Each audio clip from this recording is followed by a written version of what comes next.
Nossa. Amém.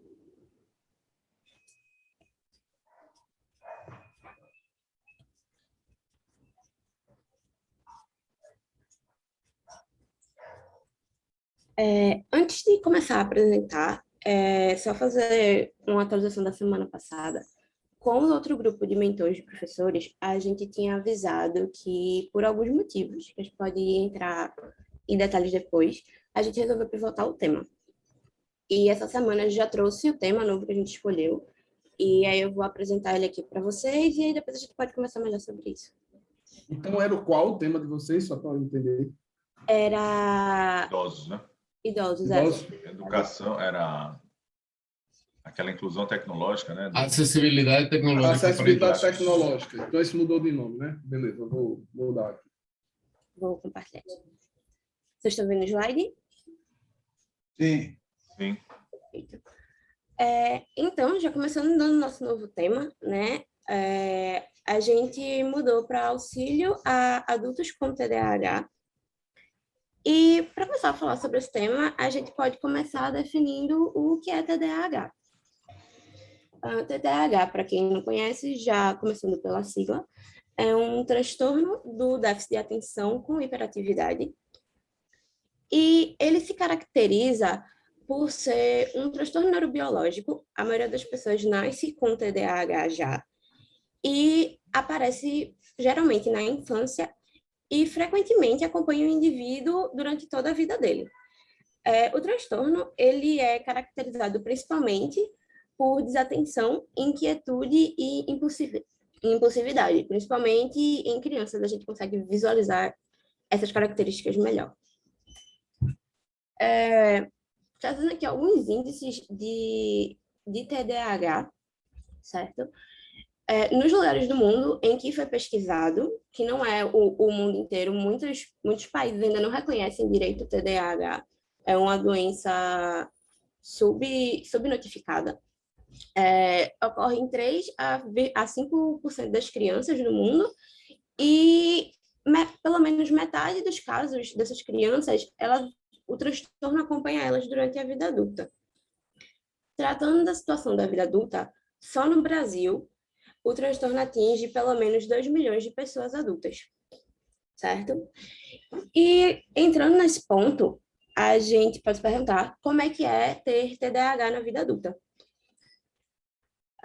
A gente pode definir melhor que as pessoas com TDAH na vida adulta, elas lidam mais com quadros de disfunção executiva, o que dá a elas uma dificuldade maior de se organizar, de se planejar, de administrar o próprio tempo e de lembrar de coisas que são comuns as pessoas não esquecerem, como datas e compromissos muito importantes. Essa condição da pessoa, essa dificuldade maior de se organizar, de se lembrar das coisas, é o que acaba acompanhando o indivíduo durante toda a vida dele com TDAH. Então, a pessoa adulta com TDAH, ela cresce sendo rotulada, sendo apelidada, sendo criticada por essa condição, por essa forma como o cérebro dela funciona. E ela leva isso com toda a vida dela, sabe? E isso ajuda muito numa autoimagem negativa que a pessoa tem dela mesma por achar que não é o suficiente ou que não se encaixa no padrão que a gente tem atualmente na sociedade de produtividade e de foco. Muitas pessoas acham que elas nunca vão dar certo na vida por causa disso, principalmente as pessoas que não têm consciência de que têm TDAH e que acham que elas só são esquecidas demais, que elas só são desorganizadas demais e não têm consciência de que isso é a forma como o cérebro daquela pessoa funciona. E mesmo assim, indivíduos diagnosticados, indivíduos medicados que fazem acompanhamento psicológico, muitas vezes também não sabem lidar com o próprio transtorno durante o dia a dia, certo? E aí, isso foram todos os dados que a gente pegou na internet, pesquisando mais sobre o problema, certo? E a gente viu a necessidade de conversar com pessoas reais, pessoas diagnosticadas com TDAH, e entender melhor como é que é essa dinâmica do dia a dia delas. Eu trouxe aqui uma das pessoas que a gente entrevistou, Caê. Caê tem 25 anos. Ele é estudante de letras, ele já se formou em Direito, ele atualmente trabalha na área de Direito, que é a primeira graduação dele. E mesmo que ele more com os pais, ele se vira sozinho com o TDAH, porque a família dele não entende o transtorno que ele tem, acha que é só ele só é muito desatento, só uma besteira, é uma desculpa. E uma das características que a Caê citou para a gente como uma das mais fortes do TDAH dele é ele não conseguir fazer uma coisa só ao mesmo tempo. Ele sempre tem que estar fazendo mais de uma, porque senão a atividade dá tédio e ele não consegue focar no que ele está fazendo. Além disso, Caê, ele explicou para a gente muitas coisas sobre o TDAH que a gente não sabia, e ele trouxe para a gente alguns sintomas, algumas características que pessoas com TDAH normalmente têm, principalmente as adultas, que a gente pode estudar melhor. Uma delas foi impermanência de objeto, e impermanência de objeto significa que uma pessoa com TDAH, se ela não está constantemente vendo aquela coisa ou aquela atividade que ela tem para fazer, ela vai esquecer que aquilo existe, porque ela não está vendo. Se ela não está vendo, aquilo não existe. Outro sintoma, outra característica comum é a disforia sensível de rejeição. E esse sintoma se dá por estímulos negativos muito pequenos que a pessoa não consegue lidar e para ela vira uma coisa muito grande. Por exemplo, a pessoa recebe um feedback negativo na empresa. Pode ser uma coisa pequena, um texto que ela esqueceu de arrumar, uma coisa que estava escrita errada. E aí aquilo vira uma bola de neve dentro da cabeça da própria pessoa, e ela começa a se sentir uma pessoa inútil para o trabalho dela, inútil na sua função social, sendo que foi um problema muito pequeno, mas na cabeça dela, ela não consegue controlar o quão longe ela chega de achar que aquilo ali é um problema grave, de que ela tem uma falha dentro dela.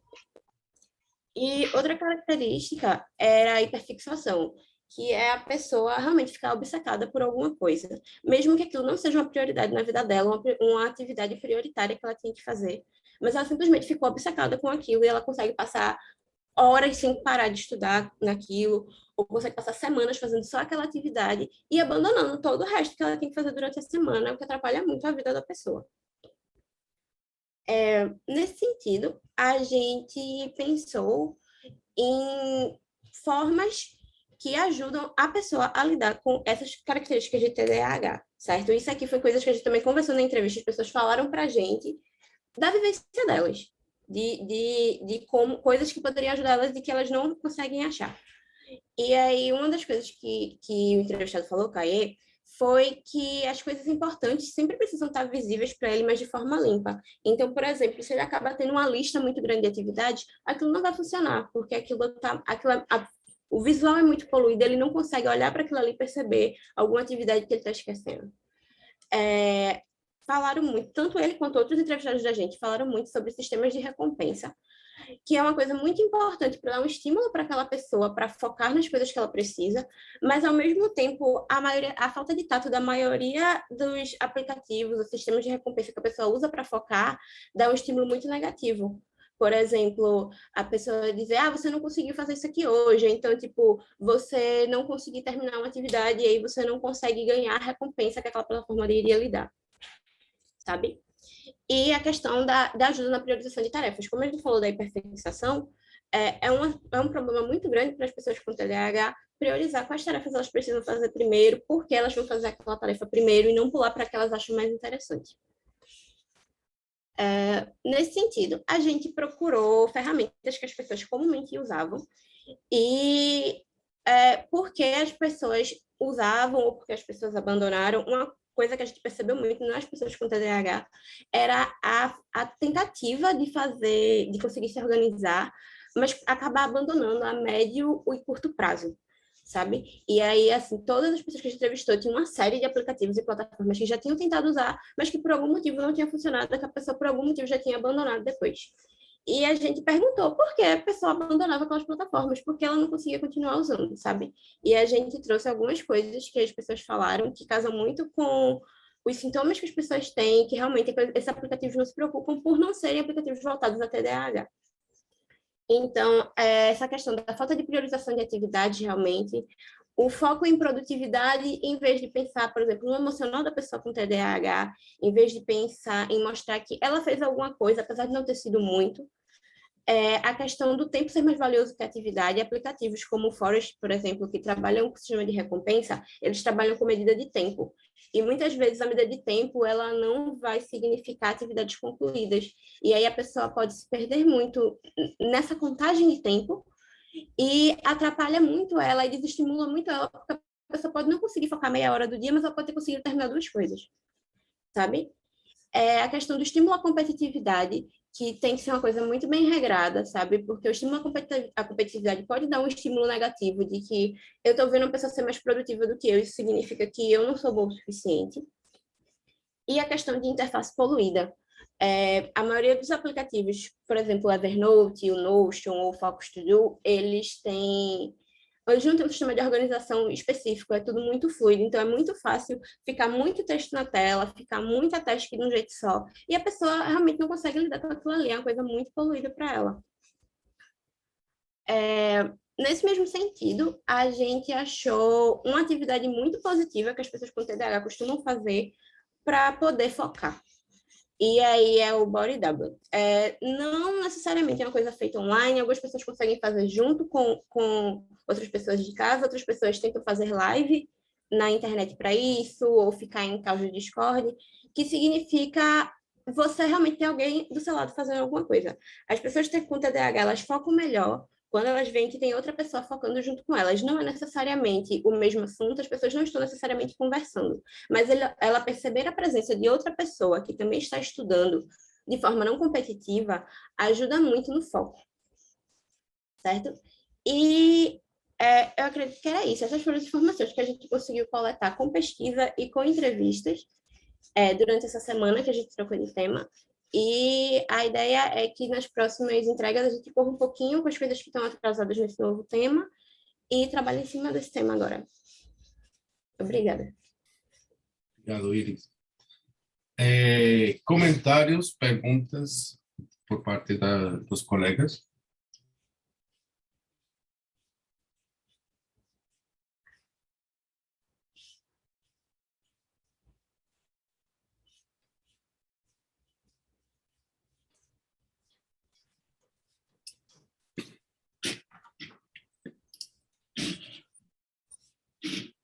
Tem outra galera aqui que achou muito bom, muito massa a temática.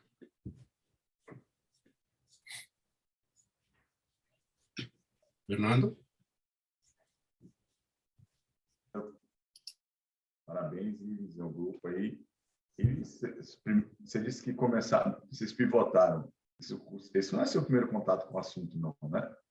Não. Eu tenho um amigo com TDAH e aí eu estudo muito por conta dele, mas muitas pessoas no grupo acabaram também perceberam que era um tema recorrente no grupo, assim. Tinha outras pessoas no grupo que têm contato diário com pessoas com TDAH. E aí o grupo todo gostou muito do tema também. A gente pegou uma maturidade bem legal com o tema já. Eu tenho uma pergunta. Vai, Fernando, desculpa. Não, rapidinho, não. Então, assim, acho que parabéns, vocês estão... Minha esposa está aqui do lado, ela está ouvindo. Minha esposa tem TDAH, eu também já convivo com ela há muito tempo.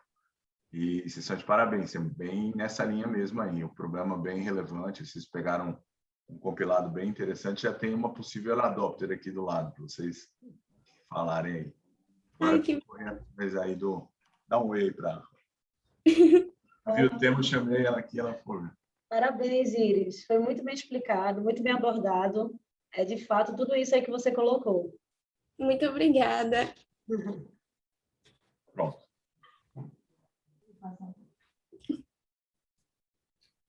Deixa eu perguntar uma coisa aqui, que eu tive que sair Iris, no meio para poder autorizar a Alana a gravar, que eu não conseguia fazer do lado de cá.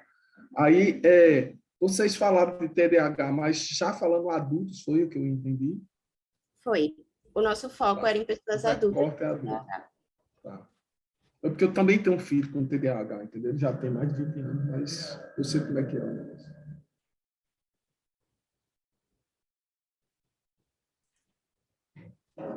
Eu pergunto isso porque, no final, depois de um tempo, quando a pessoa tem e passa todo o processo, quando a pessoa já está mais velha, ela terminou por encontrar estratégias de estudo e de organização que ela se vira, entendeu? Já um adolescente, ele ainda está nessa fase que é muito mais difícil, tem mais, toma mais medicamento e tal. Então, só para vocês pensarem, porque eu não entendi a justificativa do foco em adultos. Uhum.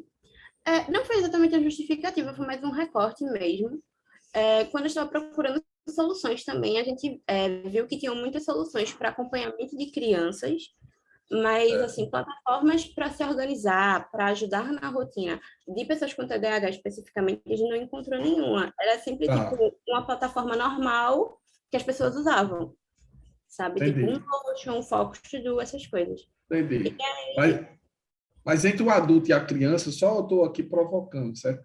Entre o adulto e a criança, tem, por exemplo, pessoal mais jovem adulto, adolescente, de 18 a 30 anos, vamos dizer, que é uma galera que às vezes não resolveu ainda plenamente o negócio, quer dizer, né, que você resolve, mas não conseguiu se estruturar em termos de estratégia de organização e estudo, e é uma galera que tem, entendeu? Assim, só para vocês, quando checarem, dá uma justificada com alguém que entende do assunto, vocês já encontraram uma, do qual é um recorte que é mais promissor para vocês.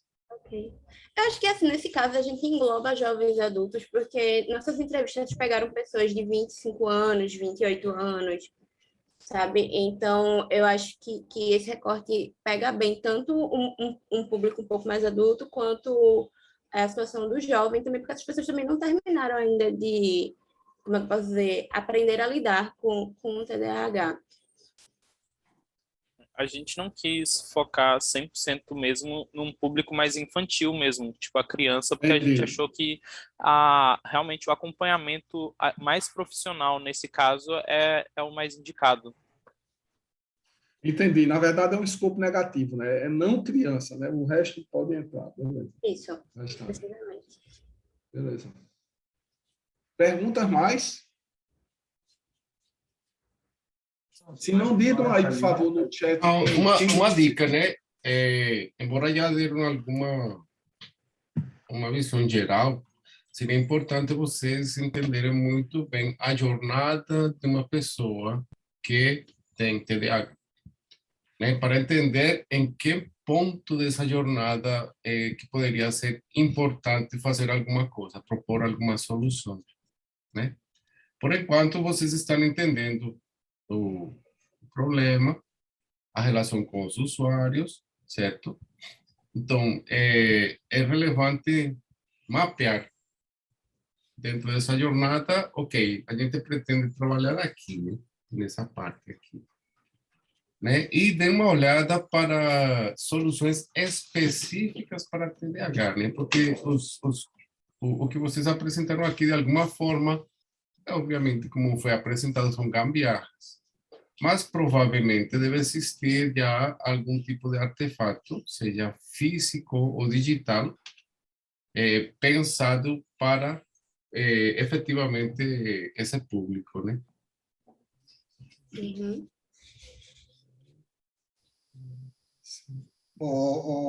Gente, também tem parabéns aí, Iris, mas eu fiquei na dúvida até que ponto uma interferência não médica, não psicanalítica ou psiquiátrica colabora com a atenuação.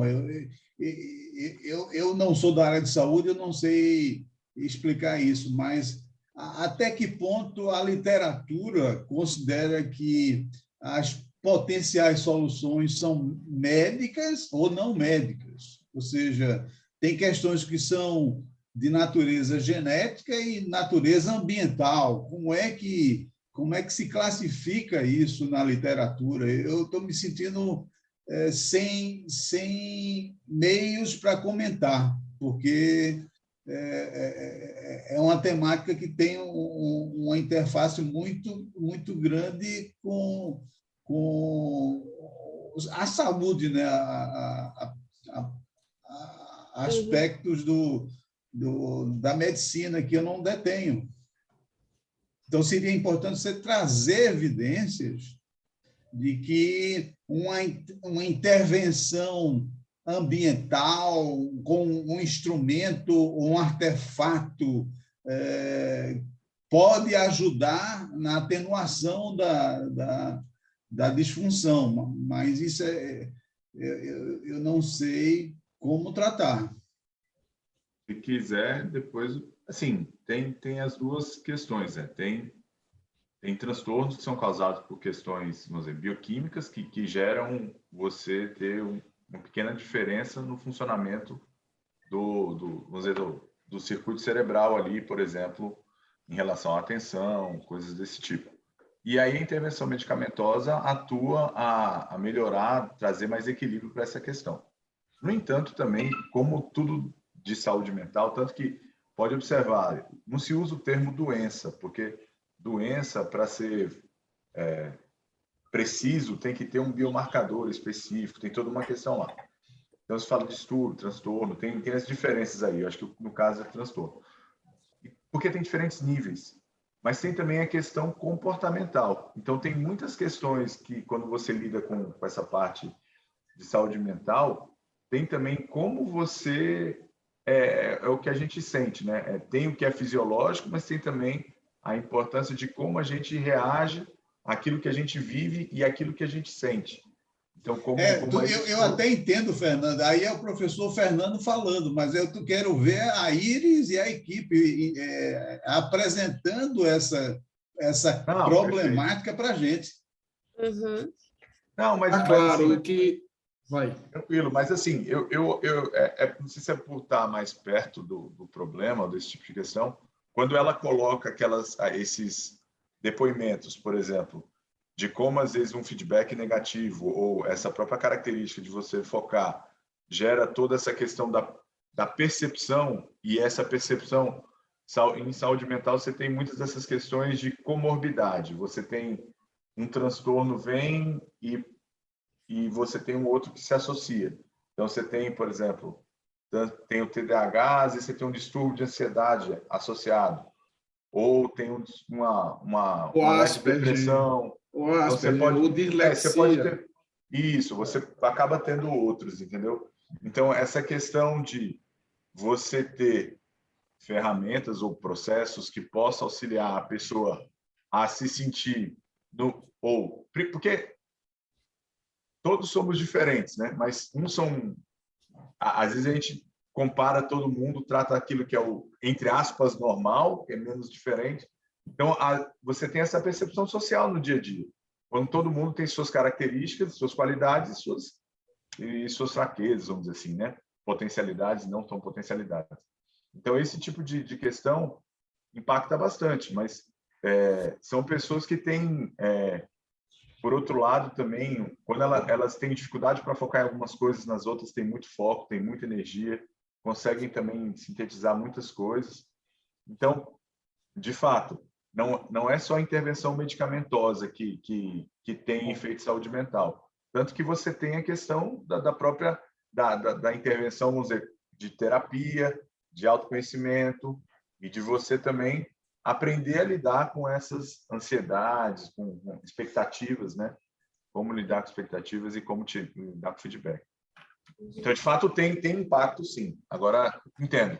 Aí é legal eles colocarem trazer essas evidências narrativas deles, né? É isso que eu estou apontando, ou seja... Não, está claro. A sugestão diz vocês deixarem mais claro de que esse tipo de transtorno não se trata somente com medicamento, mas também com outro tipo de terapia. E eu corroboro que é verdade, porque eu também tenho anos de experiência desse negócio e é tranquilo. Só para trazer a evidência, essa é a observação do Zé.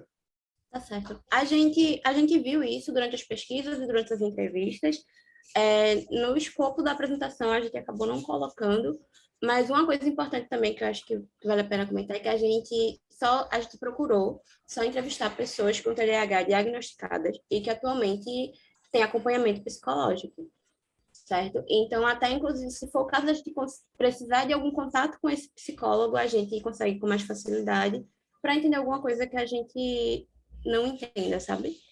E aí, quando você estava falando agora também sobre os sintomas de TDAH, as manifestações de TDAH, eu lembrei também uma coisa que a pessoa que eu entrevistei falou, que era tipo, A questão da ajuda com TDAH não é sobre trazer a pessoa, como é que eu vou dizer, apaziguar essas características, mas é sobre trazer o equilíbrio. Porque é complicado, às vezes, isso, tipo, a pessoa conseguir se manter naquela mesma linha, sabe? Mas a gente, de forma nenhuma, quer substituir algum apoio psicológico, algum apoio médico, ou algum apoio de medicamento. Algumas pessoas tomam medicamento, outras não tomam, algumas pessoas fazem terapia, outras pessoas nem sabem que tem, mas a gente está tentando só trabalhar com as pessoas que têm, já por uma questão de que elas já sabem que tem, elas já tentam trabalhar em cima, e aí a gente quer mais ajudar a pessoa nesse dia a dia, não ir para a parte médica, digamos assim. Beleza, Iris. Obrigado. Vamos com o próximo grupo, né, que já estouramos o tempo aqui. Moradia pode apresentar, professor. Bora, vamos embora. Só vou ter que sair agora, tem outro compromisso. Um abraço a vocês aí, até a próxima. E abrindo aqui minhas coisas. Tchau.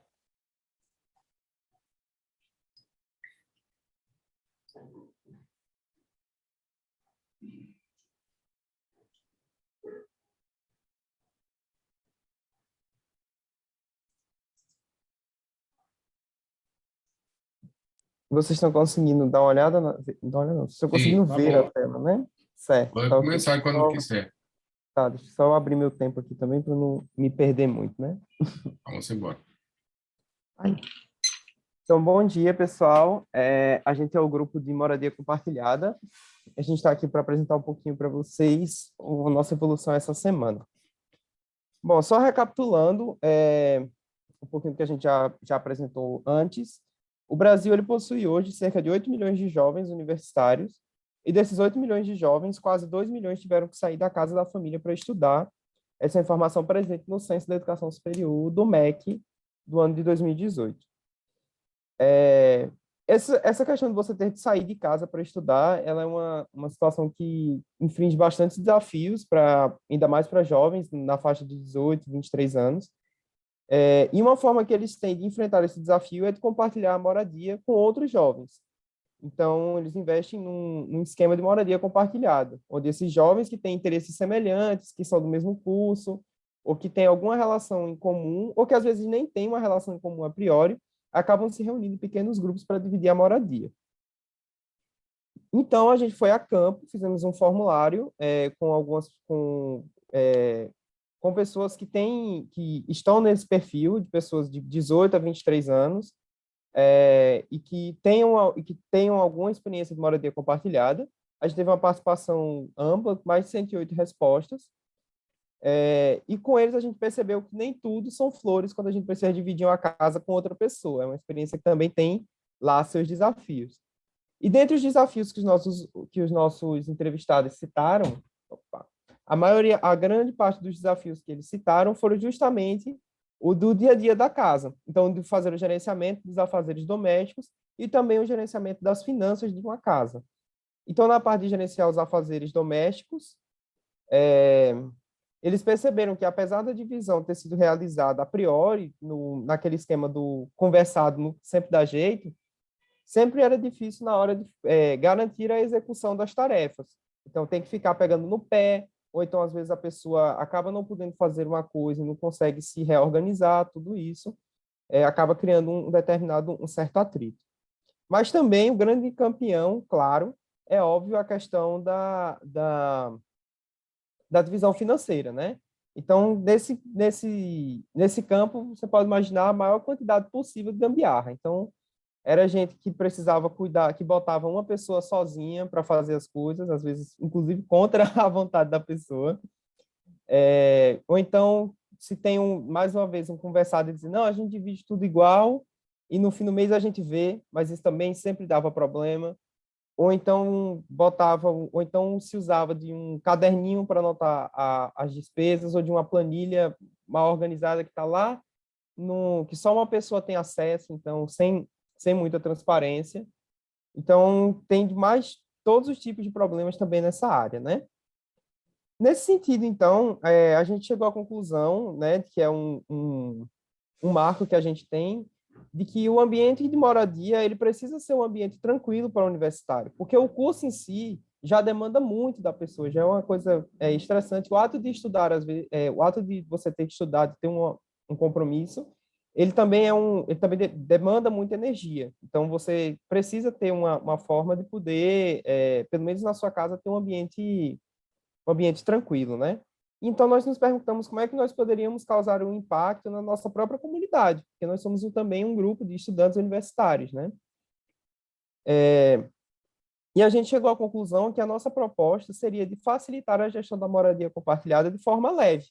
Então, através de uma interface fácil, de uma forma de que a pessoa possa ter um determinado critério de gamificação, para que o universitário possa focar suas energias em estudar, enquanto o gerenciamento da casa consegue ser feito de uma forma mais harmoniosa e mais transparente. A forma que a gente decidiu de fazer isso, então, é através de um aplicativo mobile. Por quê? O nosso público-alvo seria, então, os jovens universitários que estão entre 18 e 23 anos. E dados do Instituto do IBGE, da PNAD, mostram que 92,7% dessa população possuem um smartphone. Então, dessa forma, a gente consegue permitir que alcançar uma grande parte desse público de uma forma relativamente escalável, né? A gente determinou algumas funcionalidades essenciais, de acordo com aquilo que os nossos usuários repassaram. Então, uma coisa que eles comentaram é de que você deveria ter o acesso compartilhado. Afinal, de nada adianta você terceirizar essas responsabilidades a uma pessoa só. Também deve ser possível fazer o gerenciamento do controle de gastos, então, de todos os gastos comuns da casa, bem como a divisão dos afazeres, de modo que cada um possa ter uma tarefa pré-determinada. O aplicativo também deveria ter uma interface engajante e divertida, para permitir que as pessoas, de fato, prendam a atenção e não deixem de usar depois de 1 ou 2 semanas.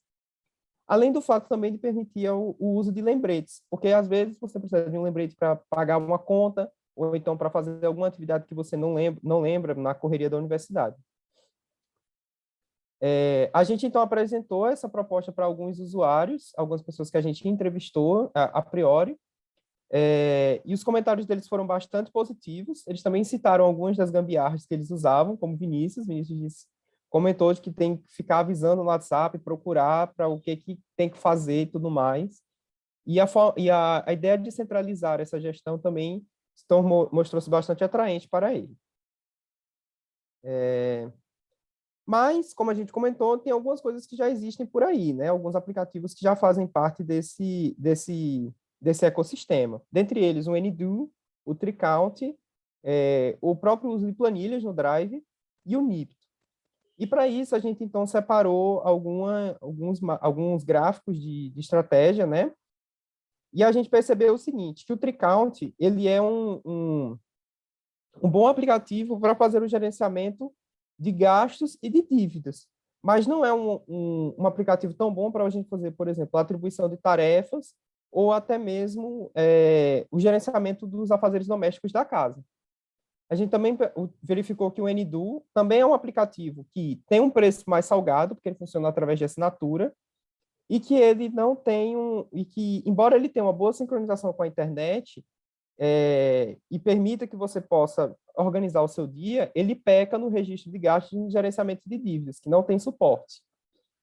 O Nipto é um aplicativo que também para moradia compartilhada, que a gente percebeu que tem uma forte apelo de gamificação, mas que deixa a desejar, especialmente também na parte financeira. O uso das planilhas também é um que resolve bem até a parte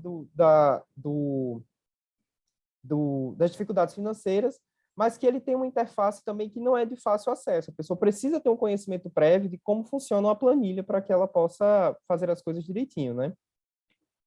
E aí a gente, então, sentou e reuniu e percebeu que o nosso aplicativo ele precisa entregar o registro de gastos e gerenciamento de dívidas de uma forma o registro de gastos e o gerenciamento de dívidas, bem como também o gerenciamento de atividades, de uma forma simples, com uma boa interface, e também com alguns aspectos que prendam a atenção do usuário, como o uso da gamificação. Então, é isso. Gostaria de agradecer e agora estamos abertos para qualquer questionamento. Valeu. Comentários? Comentários aí, perguntas dos colegas alunos.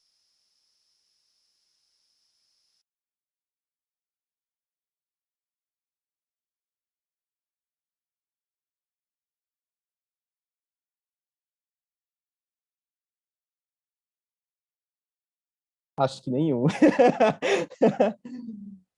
Ah, não, teve agora. Foi muito massa.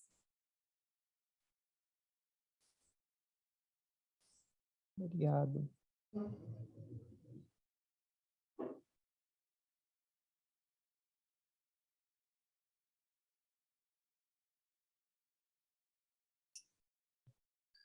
Então, passamos agora para o comentário dos professores. Emanuel, na sequência, Chico. Tudo bom, pessoal? Bom dia a todos. Bom dia, professores. Pessoal, muito bom. Vi que a apresentação de vocês evoluiu, ela deu um contexto legal que vocês estavam precisando, mas eu vou dar uma dica que eu acho que é interessante ter em mente. A inclusão de uma persona ao longo da apresentação, ela vai tornar essa apresentação mais humanizada, mais engajante, entendeu? Coloca uma persona, porque a partir do momento que você já começou a falar um pouco da solução, você já pode falar dessa solução com o olhar de uma persona. E aí a gente imerge mais em como esse negócio está acontecendo, entendeu? Tem uma parte ali que vocês antecipam questões de feature com curva de valor. Eu acho que tem que mesclar um pouco, talvez, essas features com cuidado com a curva de valor para não criar uma confusão. E, de certa forma, eu vejo meio que uma antecipação da solução para isso, né? Falar das gambiarras, é bom colocar as gambiarras já junto de quando você traz essa temática. E isso ajuda a dar uma orientação melhor nessa linha. Bom, essa é a impressão que eu tenho, no geral. Dar uma trabalhada melhor na curva de valor, só para deixar claro o que é que vocês querem diminuir, aumentar, etc. E é isso, pessoal. No geral, tá bom. Parabéns aí. Ok, obrigado, Emanuel. Na apresentação da semana passada, a gente até incluiu uma ideia de narrativa, mas aí a gente também deu uma mexida na apresentação, mas, de fato, fica bem melhor. A gente vai trabalhar nisso para a próxima semana. Obrigado. Chico? Beleza. Tem Chico e Zé Carlos. Depois eu. Zé Carlos foi primeiro, né? Zé Carlos. Não vi, não. Então, Zé, o primeiro de todos. Bom, é o primeiro contato que eu estou tendo. Eu gostei do que vocês apresentaram. É um problema, é uma dor, é algo que precisa ser tratado. Agora, eu fiquei com um sentimento de ausência de informação no seguinte espírito. Aqui no Brasil, quando você vai fazer o ensino superior, você que se vire, né? Ou seja, as universidades em si não preparam para receber os alunos em termos de casa de estudante, universitária, né? Abrigos. Quando você vai para... Eu estudei na Inglaterra, quando você faz 17 anos, a família bota você para fora, então você vai para outro condado, outro município até. Mas lá é a legislação que fomenta isso, é exatamente para você ter uma experiência fora de casa. Só que as universidades têm as suas casas de estudante, têm os seus abrigos, eu me esqueci o nome agora da Student Houses. Então, alojamento, né? Eu não me esqueci, tem um termozinho, mas eu me esqueci agora. Então, nesse sentido, esse mercado não é explorado por nenhuma organização, não, João. Ou seja, porque essa questão de moradia é de fato um problema. Eu mesmo atravessei isso, eu saí daqui de Recife assim que me formei, fui morar no Rio de Janeiro e morei numa república, como a gente chamava no passado, mas nos países onde eu visitei, tem as accommodation offices, as casas de acomodação para estudante. Você não percebeu se existe isso em termos da moradia em si, porque o que você vai tratar é além disso, é a divisão de tarefa, divisão de mas a house, que é a moradia, em alguns lugares isso é resolvido para estudantes universitários. Será que existe dados sobre isso? Eu vou responder do jeito que eu entendi. Se eu não tiver entendido direito, por favor, me corrija. Então, de fato, eu concordo com essa questão da ausência de auxílio universitário nisso, né? Tanto que, por exemplo, a questão da casa do estudante na universidade é uma coisa que existe há pouco menos de 10 anos, né? E, pelo menos a casa nova, acho que a casa feminina existe há um pouco mais de tempo. Mas eu acho que esse também é um problema que, infelizmente, ele está um pouco além do escopo que a gente possa resolver, né? Eu entendo assim, compreendo, por exemplo, uma coisa que a gente percebeu durante a nossa pesquisa é de que existem dois grandes nichos de problema nessa questão da moradia compartilhada. A primeira parte, que é de você encontrar um lugar, ou então de você, de repente, encontrar as pessoas que você quer morar. Embora a gente encontrar as pessoas, a gente percebe, surpreendentemente, a gente percebeu que ele é um problema mais fácil do que o de encontrar um lugar bom para você morar. E tem essa outra parte segunda parte do problema, que agora a gente está morando junto e a gente precisa estabelecer regras aqui de convivência, administrar esse negócio, senão vai virar uma zona. E aí a gente percebeu que, por exemplo, assim, o problema de encontrar um local de moradia, ele pode até ser um problema difícil, mas a gente acredita, fazendo uma análise de soluções de mercado, a gente percebeu que, por exemplo, é um problema que já está bem explorado, sabe? Então, por exemplo, você tem Zap Imóveis, você tem OLX, você tem classificado do Jornal do Comércio, você tem um monte de opções que já existem e que elas cumprem um determinado papel, né? Mas o que eu respondia, então a gente percebeu que essa parte do gerenciamento... Tudo bem, João, eu só queria ter a clareza de vocês, que vocês trataram isso dessa forma que você está comunicando. Certo. Entendi. Ou seja, eu sei que o problema existe e existe alguma solução, mas vocês devem comunicar que essa parte não é a prioritária na solução que vocês estão querendo enfrentar. Perfeito, tá professor, bom? Obrigado. Pronto, agora eu entendi. Ficou bem explicado, João. Ficou bem explicado. Quem era mais aí? Tinha Chico e depois tem Chico. Vai. Vamos lá, rapidinho. Uma coisa que o Manuel levantou bem, a questão da persona, porque no final vocês falam da gamificação, né? Aluno, eu vejo assim, por isso que a persona é importante, como o Manuel falou, assim, quais as reais demandas de quem está, e o professor Zé Carlos também, que a universidade não se preocupa com a acomodação dos estudantes que chegam para fazer os cursos.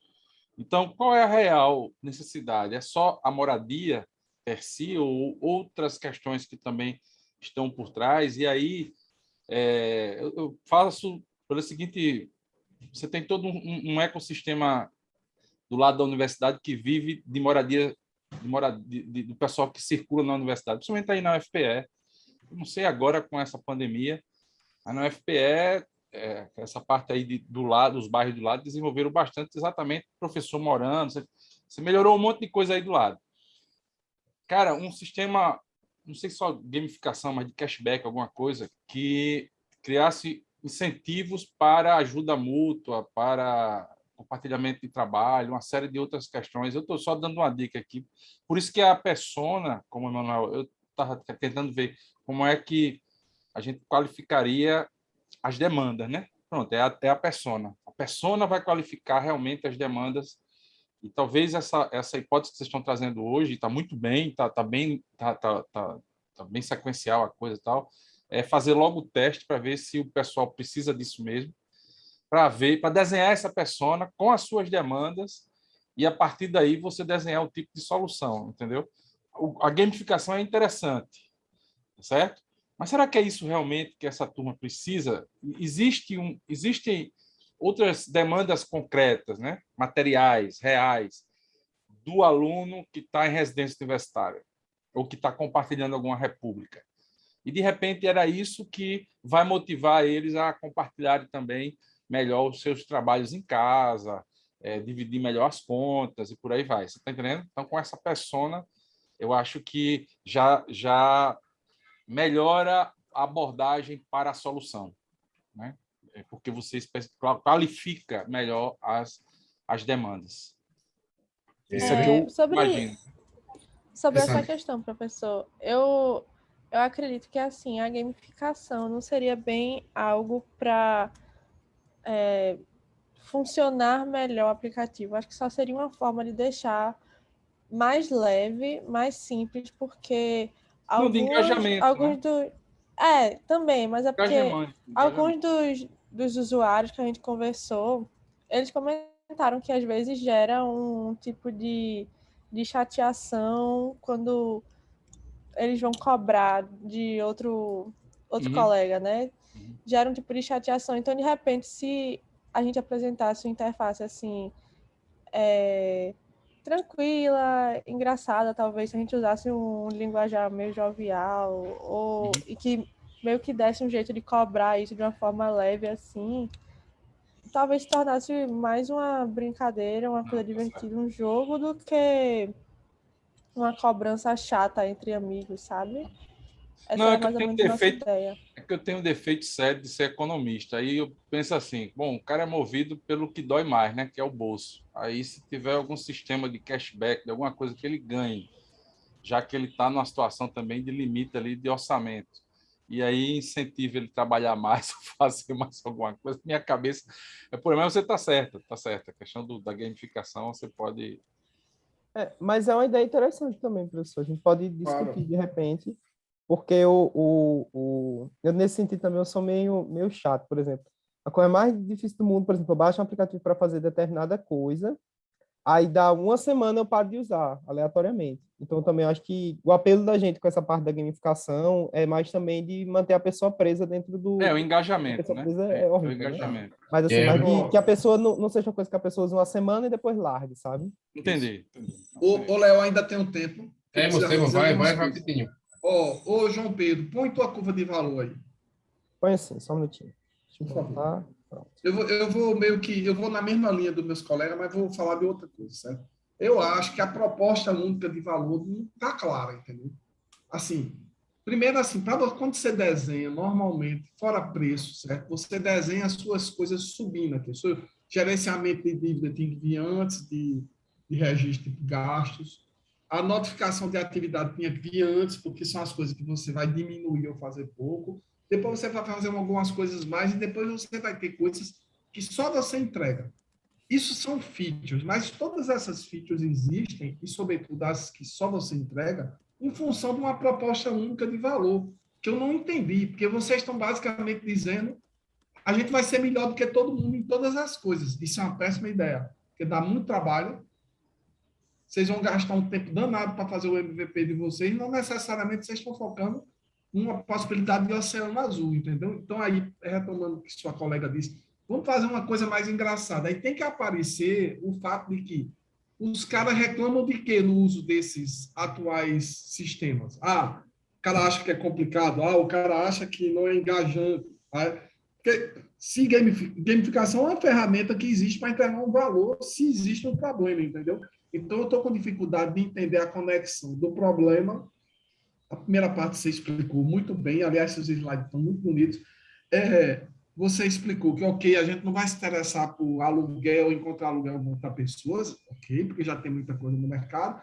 Vamos organizar o dia a dia para não virar um caos. Beleza, tá massa, eu entendi o problema. Mas qual é o valor que você quer entregar? Você quer entregar uma coisa que é fácil de usar, que é rápida, que é mais detalhada, que tem cashback, que tem... Mas qual é o problema, entendeu? Professor, eu acredito que a gente respondeu. Se João puder voltar um pouquinho nos slides, tem um slide que a gente fala sobre o que a gente acredita e logo depois esse daí que é falando o que a gente gostaria de entregar. Essa seria a nossa proposta única de valor. Tá, então você... Mas vê só, Alexandre. Não tem concorrente entregando coisa leve, coisa fácil. O que é que vocês estão entregando que só vocês entregam? Isso é a proposta única de valor. Essa é a minha pergunta. Eu acredito que seja uma plataforma só que reúne tanto a questão de organização financeira quanto a questão de organização de tarefas e que, além disso, também traz uma interface leve, lúdica, porque nos gráficos que a gente mostrou, não tinha nenhum que tinha essas 3 funcionalidades. Mas vê só, Alexandre, vê só. Vamos deixar isso aí, sobre o raciocínio. Porque o que a gente cuida aqui é só da coerência, certo? A decisão é sempre de vocês em função das evidências que vocês trazem. Mas você me diz, olha, tem uma plataforma que tem tudo e que, além disso, faça não sei o quê. Vê só, onde é que a plataforma que tem tudo entrega esse valor que vocês estão dizendo aqui? Que é facilitar a gestão de forma leve, o cara não perder as energias fazendo isso e focar mais no estudo. Uma plataforma que tem tudo atende como esse valor? Eu acho que facilita a questão de você não ter que ficar usando vários aplicativos diferentes, um para resolver cada problema. E eu acho que tem muita coisa que a gente está acostumado a fazer hoje fácil, tipo o Pix, que a gente faz simples, porque tem na palma da mão o dia inteiro, né? A nossa ideia seria basicamente isso, seria entregar uma gestão mais simplificada. Você no meio da aula, aí você lembra, será que sou eu que tenho que fazer o jantar? Ou será que é tal pessoa que tem que fazer o jantar? Pega o celular ali rapidinho, dá uma olhada, e junto com os seus colegas vai ter algum tipo de gamificação assim que vocês vão se engajar juntos em resolver esses problemas de forma que você chegue em casa tranquilo, não tenha que brigar com ninguém, não tenha que pegar no pé de ninguém para resolver tal problema. Isso já esteja lá organizado, né, de uma forma direta, para não ficar nesse desgaste de você ter que ficar perdendo tempo. Eu entendi. Deixa eu perguntar uma questão aqui, talvez ajude. Você já tem uma lista de tarefas que são as que a galera vai dividir? Quais são as principais broncas dentro de uma república, dentro de uma moradia compartilhada? Isso. É lavar pratos, lavar chão, lavar banheiro, lavar roupa, sei lá, tem uma lista de 20 coisas. Quais são as despesas que mais dão briga? É dividir a conta da luz, telefone, não sei o que, tá. Beleza, depois dessas listas, você vai colocar isso aqui. Como que eu vou facilitar a gestão disso aí?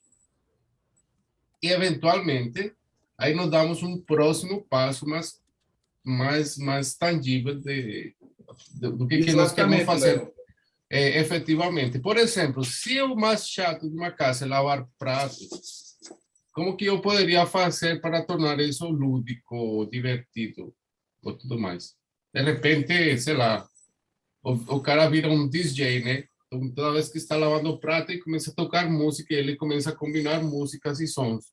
De repente, uma forma diferente, tentando ser divertido, de uma atividade que é chata, né? E como que vocês vão atribuir essa execução de tarefas? Eu já lavei prato essa semana, quem é o próximo?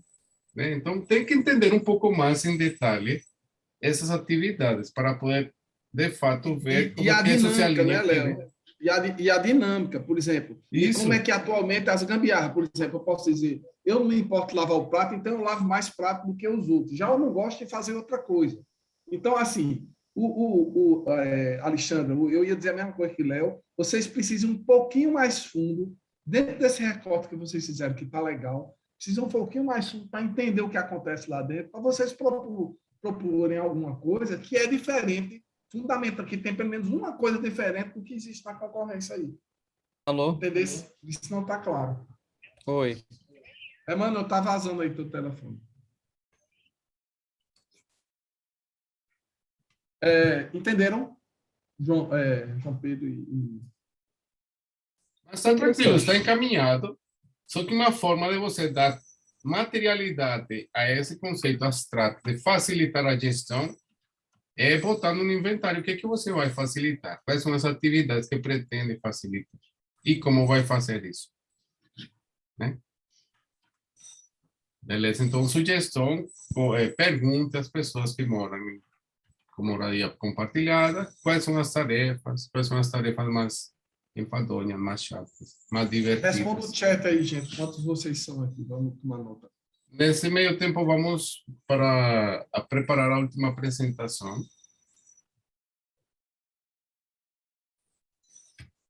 Nossa, eu já vou começar a compartilhar aqui. Espera um segundo. Educação financeira, não é isso? Exatamente. Então, do grupo de moradia tem Zé Antônio, Bruno, Tainá, João, Gabriel, imagino que Alexandre, que falou ainda agora. Escreva aí, gente, por favor.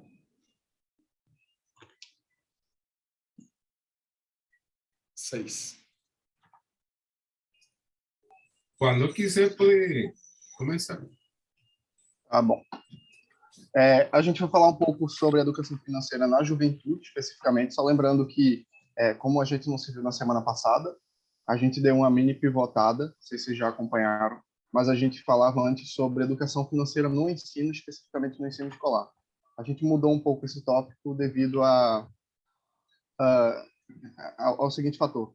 A gente acredita que a gente consegue mudar muito mais a realidade de quem lida com finanças quando essas pessoas já estão, de certa forma, interligadas ou elas já têm um acesso ou já lidam com o dinheiro no seu cotidiano. Então, por isso que a gente fez essa mini modificação. Então, começando aqui com algumas pesquisas, alguns embasamentos. Hoje em dia, a gente tem 164 milhões de brasileiros endividados e 73 milhões com o nome sujo no Serasa, né? É um número bem grande.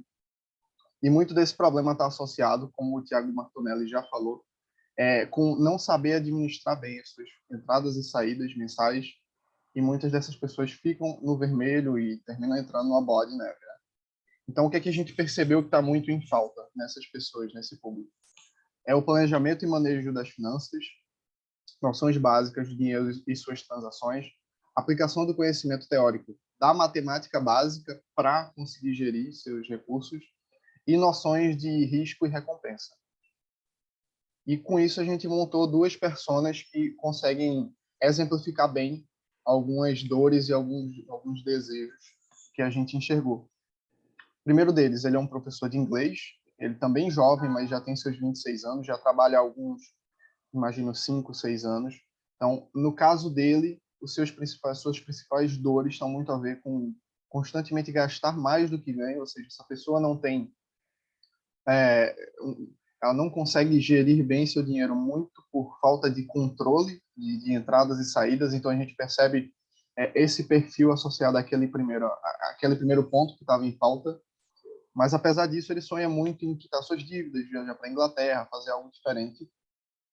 E em contrapartida a gente tem a Suzana, que já é um pouco mais jovem, é uma estudante de história, ela acabou de entrar na faculdade, está começando sua vida adulta agora, e apesar dela ter algumas noções básicas de matemática, algumas noções financeiras bem simplórias, ela tem bastante dificuldade em cobrir suas despesas da faculdade, né? Ela tem despesa de transporte, alimentação, então ela tem bastante dificuldade de estar gerindo essa parte do dinheiro, muito também porque ela tem, por ser de uma origem mais humilde, ela não tem tanta facilidade, né? Então, o pouco dinheiro que ela tem que saber gerir de forma adequada. Então, a gente vê que isso se reflete muito na dor dela, que é fazer alguns gastos talvez desnecessários para a realidade dela, e talvez isso está muito associado a uma falta de conhecimento geral sobre a gestão financeira. Ela também sonha muito em viajar, enfim, sonhos bem comuns. E a gente trouxe também um outro dado bem interessante para reiterar a importância que a gente acredita da educação financeira nessas pessoas que estão ingressando no mercado de trabalho, é que existiu esse estudo lá nos Estados Unidos que associou o aumento do crédito, que é um dos indicadores para o crescimento econômico, com o ensino de educação financeira nos estados. A gente pode ver que na Geórgia mesmo teve um aumento de 1,8% no crédito, assim como Idaho 2,6% e no Texas 5,2%. Isso tudo associado a um novo tipo de método que eles começaram a instaurar nos Estados Unidos, especificamente para a educação financeira. A gente consegue ver também essa clara relação entre crescimento da economia e, enfim, as pessoas tendo mais crédito, podendo comprar mais e entendendo mais também sobre as finanças. Então, o que é que a gente conseguiu observar de algumas oportunidades interessantes? A primeira delas, fornecer um conhecimento financeiro de forma acessível. A gente tem uma proposta de valor que está muito associada à acessibilidade, tanto financeira quanto talvez de pessoas com algumas dificuldades físicas, enfim, cognitivas. Então, a gente tem muito esse viés também de acessibilidade, muito também porque os jovens são o público com a menor quantidade de dinheiro, vamos dizer assim, né? Uma linguagem um pouco mais informal. Então, mas, apesar disso, os jovens hoje em dia representam 23% da população brasileira. Então, a gente percebe que, apesar de eles, hoje em dia, não serem a população mais com o maior capital do Brasil, nem de outras, nem de nenhum lugar do mundo, eles têm uma potencialidade muito grande, já que são um público igualmente muito grande, né? Então, a gente percebe que, até nesse momento, a gente tira essa conclusão de que a educação financeira tem um potencial muito grande de mudar a realidade dos jovens, né? Se a gente começa a ensinar desde cedo. Então, a gente deu uma olhada em alguns concorrentes, o que eles faziam, o que eles representavam. Então, a gente viu muito nesse viés de educação financeira. Existe o FinClass, que tem mais é como se fosse um serviço on demand de conteúdos financeiros que estão muito mais associados a finanças no nível um pouco mais alto, não necessariamente em finanças no nível mais baixo. O que é que eu quero dizer com baixo ou alto? Imagine que uma pessoa não sabe nem bem gerir suas entradas e saídas mensais e essa pessoa já está querendo investir na bolsa de valores, por exemplo. Eu imagino que é um passo que tem que ser percorrido de forma gradual. A gente também deu uma olhada no Khan Academy, que apresenta conteúdos de forma mais gratuita. Ele tem um formato bem legal de apresentar. Tem também o Udemy e Coursera, que são ambientes pagos de cursos que você compra e você tem acesso, também parecido com o on-demand, mas a proposta deles é um pouco mais variada. Eles são mais generalistas do que especificamente focados nessa parte de finanças. E algumas inspirações, alguns serviços e produtos que são boas referências para a gente são os Jovens de Negócios, que é um tipo de conteúdo mais focado no jovem mesmo, está lá no YouTube, então é bem acessível e didático. Brilliant, que é uma plataforma muito legal de ensino no geral. Eles têm quebraram muitos paradigmas com a forma que eles ensinam, então vai servir muito como insight para a gente. Suno, que é basicamente são papers de investimento que ajudam as pessoas a estarem investindo. Então, talvez se a gente quiser criar um plano de carreira financeiro das pessoas, ou um plano de ensino, esse seria meio que o ápice, né? Você está entendendo como investir melhor seu dinheiro, mas pode ser uma das etapas. E o TikTok, que é essa febre hoje em dia, com essa dinâmica, com esse formato muito dinâmico, rápido, as pessoas com um swipe já estão vendo novos conteúdos. Então, com isso, a gente pensou muito, a gente fez algumas rodadas de ideação, enfim, conversou bastante, e a gente chegou nessa proposta de valor, que é principalmente de fornecer um conteúdo que é confiável e que, através de algumas simulações do cotidiano, seja muito associado a condições diárias e também gamificadas, ajude os jovens a aprender mais como lidar com suas finanças. Então, a gente deu também uma olhada aqui em algumas... A gente fez um estudo breve sobre onde que a nossa solução poderia estar melhor inserida ou pior inserida relacionado aos concorrentes. No nível de acessibilidade aqui, a gente percebe que a gente quer ter esse viés muito massa na acessibilidade, assim como na confiança, estão muito bem expressos na nossa proposta de valor. Agora, o único passo ruim é que o Zoom fica em cima aqui do resto. Mas acho que vocês podem estar acompanhando, né? A gente não é o melhor em todos os aspectos, mas nesses dois aspectos principais a gente quer ter um viés bem forte, assim como na didática. Então, a gente pensou um pouco já, falando um pouco já no viés de solução. A gente fez também algumas rodadas de ação, a gente percebeu que a gente percebeu nessas 4 principais funcionalidades ou 4 principais conceitos que podem estar sendo aplicados dentro da nossa plataforma. O primeiro deles é um simulador de finanças, para que as pessoas entendam, meio que coloquem em prática, entre aspas, né, já que é um simulador, mas de certa forma estejam associando o conhecimento delas com algo mais próximo do mundo real. Algum sistema de pontos, estilo, a gente pegou também muito uma referência do Duolingo, alguns outros sistemas alguns outros aplicativos de ensino, até de outras línguas, que eles usam muito esse sistema de pontos associado à rede social, com ranking, sabe, para você ver em que situação você está. A gente acredita que isso termina trazendo um engajamento um pouco maior. E o último dos pontos é muito essa educação através dos exemplos, né? Então, a gente trazer sempre para situações cotidianas e fazendo perguntas bem interativas. Então, a gente parou nesse ponto. A gente também tem algumas pesquisas que a gente está rodando, principalmente para fazer essa validação do MVP, assim como segmentar um pouco melhor o público-alvo da gente. Mas esses são os passos que a gente está.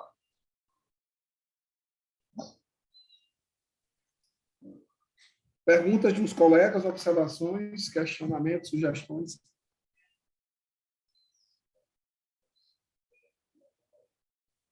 Se não tem de mão levantada, eu, Léo e Zé Carlos. Não sei quem começou. Zé depois. Léo, foi tu primeiro? Posso começar? Bom, parabéns pela apresentação. Acho que está bem... está bem estruturada, né? Vocês estão seguindo o método de forma bem adequada. Agora, eu encontro algumas questões que precisam de maior definição, certo?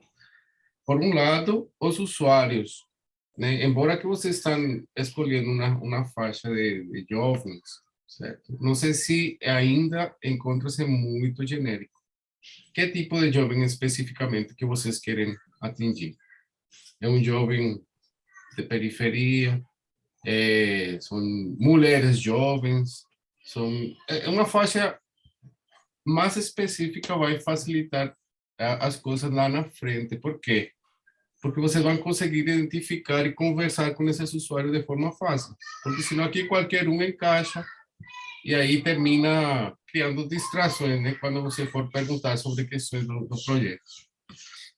E especificamente falando sobre educação financeira, vocês têm aqui o universo e um pouco mais, né? É muita coisa, né? E se você observa aqui, em termos de MVP, nós teríamos, meu Deus, muita coisa para fazer e não dá tempo e não criar foco, né? Um simulador de finanças, para quê? Para a compra de alguma coisa? Para... Qual é o valor central que você quer entregar a esses jovens? Que eles aprendam alguns conceitos ligados à educação financeira, mas focados em algo mais específico? Ou é algo geral? Você tem a vida toda e você vai gerenciar suas finanças de uma forma mais interessante. Acho que aí pode se perder, né? E isso, obviamente, deixa cair por água abaixo essas propostas aqui, sistema de pontos. Mas os pontos são para quê especificamente? Como que eu vou ganhar pontos, por exemplo? E a rede social, em momento algum, por exemplo, foi mencionada a necessidade, talvez, de ter uma rede social, né, dentro da problemática que vocês falaram. É essencial ter uma rede social para eu conversar com outros pares sobre minha evolução financeira. Então, isso tem que estar muito bem atrelado e sincronizado uma com a outra, né? Educação através de exemplos. Como que vai ser isso? Através de quê? Os grandes magnates, ou a galera que está fazendo sucesso no TikTok, sei lá. Então, eu acho que para resolver essas questões, a gente pode afunilar um pouco mais e focar em algo mais específico. Dentro da educação financeira, você já poderia perguntar aos jovens qual é a questão relacionada à educação financeira que mais causa, sei lá, estresse ou apreensão. Não saber como gerir o dinheiro, não saber como controlar as dívidas, aí já teríamos dois caminhos diferentes. Que eu quero viajar pelo mundo, como colocaram aí nas pessoas, mas como que eu vou poupar para viajar pelo mundo? Né? Existe alguma algum direcionamento, né? Então, na medida que vocês não especifiquem essas questões, vai ficar muito amplo e não vai dar tempo para fazer tudo o que vocês querem fazer. Uhum. O professor, Eu vou na mesma linha de Léo, ver se Arthur, deixa eu só completar aí, mas põe tua curva de valor. Essas observações que o Léo está fazendo são as mesmas que valem para o grupo anterior de moradia compartilhada, certo, gente? Que é, no fundo, vocês estão chegando numa fase, isso é sempre um afunilamento, vocês vão afunilando, tem uma hora que tem uma coisa que você sabe bem quem é o seu usuário afluente, qual é o principal problema que você quer tratar, e você vai cuidar só disso, vai fazer um MVP para isso, entendeu? E depois pode abrir e incluir outras coisas. Então, eu estou com o Léo. Entretanto, eu acho que a curva de valor de vocês está um pouco mais clara do que o do grupo anterior. Põe aí. Ela está muito mais clara, na verdade, entendeu? Agora, não fica claro para mim, por exemplo, como é que essa solução que vocês estão desenhando, porque ela é mais confiável. Tem uns desencontros daquilo que vocês estão dizendo, embora confiabilidade, na realidade, não é nenhuma feature, ele não devia nem estar na curva de valor. Confiabilidade é um valor que você vai entregar como, porque eu faço uma transação criptografada. Isso é uma feature, entendeu, gente? Só também aproveitando aqui. Então, confiabilidade, acessibilidade, facilidade, tudo isso são valores, não são features. Você tem que escrever essa curva, reescrever essa curva, em termos de feature mesmo. A facilidade vem por quê? É porque é um aplicativo móvel, não sei como. Ok.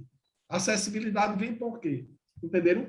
De todo modo, eu entendi o espírito de vocês, que é fazer uma coisa relativamente simples. Eu queria fazer uma provocação de uma inspiração que eu acho que podia ajudar muito vocês, que é o Babylon. O Babylon vocês devem conhecer, é um aplicativo Babylon, né? Babylon. Pode, eu vou dar uma olhada. O Babylon é um aplicativo para ensinar língua. Não sei quem aqui conhece.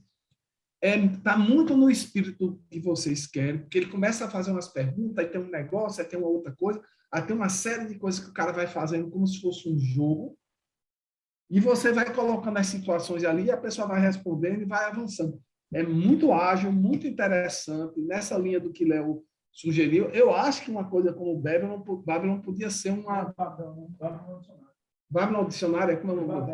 A Babel. Babel. Babel eu conheço, sim, conheço. Babel, eu que troquei aqui as... O Babel é um dicionário, né? Israel. O Babel é um dicionário, eu quis falar no Babel. Desculpa aí, ainda bem que passou o uso universitário aqui em casa e disseram, não, é o Babel. Eu acho que o Babel é uma boa inspiração para vocês desenharem o negócio de vocês, entendeu? Porque são dinâmicas muito simples, dá para desenhar um capítulo inteiro, mas ainda não ter todo o resto desenhado, então dá para fazer um MVP bonitinho. E aí eu estou supondo que o que eu capturei foi que ele tem que ser um negócio fácil de usar, rápido, vocês não querem uma coisa que seja uma aula inteira que o cara vai lá na Khan Academy para assistir aula de coisa que o cara aprenda no dia a dia ali. Agora, a confiabilidade eu não entendi onde é que ela entra, nem com o que é que ela está relacionada. Beleza. Legal, obrigado. Diz aí. Porque esse negócio que o Léo falou das redes sociais, eu estou com ele, entendeu? Mas a mesma observação eu faço para a confiabilidade. Eu não vi qual a feature que entrega confiabilidade e por que confiabilidade é importante. A nossa ideia foi trazer confiabilidade através de um conteúdo confiável. Então, a gente quer trazer muito, talvez, referências do meio de finanças de alguma forma, seja economistas, alguma coisa nesse sentido, está validando o conteúdo da gente. É algo nessa ideia. Mas veja bem, Arthur, isso tem a ver com o que o Léo falou e com o que a gente sempre fala para os alunos. Você acha que os alunos, o seu público-alvo, não usa hoje esse tipo de solução porque acha que não é confiável? Assim, professor, a gente está rodando uma pesquisa, como ele falou no final, e assim, de todas as pessoas que responderam até agora, 50% dizem que não confiam no conteúdo que acham hoje na internet, e os outros estão divididos. Tem uns que confiam, tem outros que confiam mais ou menos, etc. Na internet, né? Exatamente. Daí, essa é a nossa intenção de conteúdo confiável. Tá bom. Mas aí, Jonas, ótimo, isso é uma ótima resposta. Toda vez que a gente levantar uma questão aqui, vocês têm que dar os dados das pesquisas. Isso poderia ter aparecido, entendeu? Essa pesquisa de vocês. Dizem, olha, uma das coisas que pega é confiabilidade. Aí vocês precisam dizer como é que vocês vão entregar a confiabilidade, que para mim não ficou claro. Alguém que vai chancelar a inteligência artificial? Vai ser blockchain? Não, aí no caso seria como o Arthur falou, né? A gente traria referências no meio de finanças, e essas referências elas trariam uma maior credibilidade por serem autoridade no assunto, sabe? Pronto, então você tem que botar referências, autoridades, como na sua curva de valor aí. Para a gente entender que suas tipo, aulas... Autoridades e referência no universo das finanças trazem confiabilidade aos nossos dados, uma coisa assim. Certo. Que veja bem, se você se propõe a ensinar, para mim, quando eu vejo que o pessoal diz que não confia que está na internet, é diferente de não confiar num aplicativo específico, entendeu? Então, pode ser que... para mim é diferente, entendeu? Vocês precisam investigar se é isso mesmo. Estou entendendo. Sim. Tu quer falar? Bom, eu concordo com o que Léo comentou. Agora, eu acredito que a dificuldade maior dessas pessoas é fazer uma conta de padaria, receita menos despesa. Se você apresentar um negocinho aí, você sabe o que é receita? Receita é o que você está ganhando, ou é mesada, ou é um trabalho que você faz. E despesa é isso aqui, é o que você gasta. O que sobrar, você faz para frente outras coisas. Então, essa conta de padaria é o que esses jovens não sabem fazer. Concordo plenamente, professor. Inclusive, é justamente os dois problemas das duas pessoas que a gente colocou, inclusive, tem muita relação sobre isso, tanto que na proposta única de valor da gente, a gente colocou que quer, através de um aplicativo ou site de fácil acesso, conseguir ajudar as pessoas a gerirem suas finanças pessoais. Então, é justamente por esse lado que a gente quer ir mesmo. Então, especifiquem com essa simplicidade que vocês estão assumindo, que é por aí que vocês vão começar. Vai ter um MVP com uma conta de receita menos despesa. Vamos começar com isso e bota alguns itens de exemplo, mas o básico, essencial, é essa conta de padaria. Então, se vocês passarem essa simplicidade, isso vai ser de uma complexidade bastante interessante. E aí, Zé, só retomando que eu concordo contigo, mas, gente, pensem no seguinte, se é uma coisa mais didática, se a pegada é mais didática, uma pergunta que vocês têm que fazer, vale para vocês e vale para os outros dois grupos que vieram aqui. Quando você mapeou os concorrentes, por que os caras hoje não usam os concorrentes de vocês? Porque o cara não vai fazer um curso na Khan Academy para aprender esse tipo de coisa. Isso é muito importante, vocês fazerem essas perguntas, entenderem qual o valor que a Khan Academy entrega e esses outros concorrentes, para quando vocês forem propor de vocês, vocês dizem, não, o da gente ela é mais simples, o cara não tem que parar, o cara pode fazer qualquer hora no ônibus, a Khan Academy não rola, porque o cara tem que ter uma aula, é muito complexo, etc. Então, essas suposições têm que ficar claras. Então, todo mundo, eu não vi aí, vale para os três grupos, não ficou claro para mim, para nenhum dos três, por que os caras não usam meus concorrentes. Entendeu? E por que eles usam certas gambiarras. Isso são pistas fundamentais para você elaborar a sua proposta de valor e ficar só nela. E construir uma ferramenta que essencialmente está focada na proposta de valor única de vocês. Beleza? Beleza. Mas, assim, meu filho, é que eu acho que vocês estão num bom caminho de fazer uma coisa relativamente simples, bastante interativa. O cara pode usar 2 minutos aqui, 3 minutos. Por isso que eu pensei do Babel, fiquei falando do Babilônia, mas na verdade eu estava pensando no Babel. Uma coisa nesse estilo, eu acho que pode dar bastante pedal, se o valor que eles estão mostrando é isso. Por que eles não fazem a Khan Academy? Isso, na próxima, tentem responder isso. Eu não vou estar na aula, mas É legal. Massa. Ok. Coursera, Khan Academy, isso é tudo aula, pô. É um modelo aula, entendeu?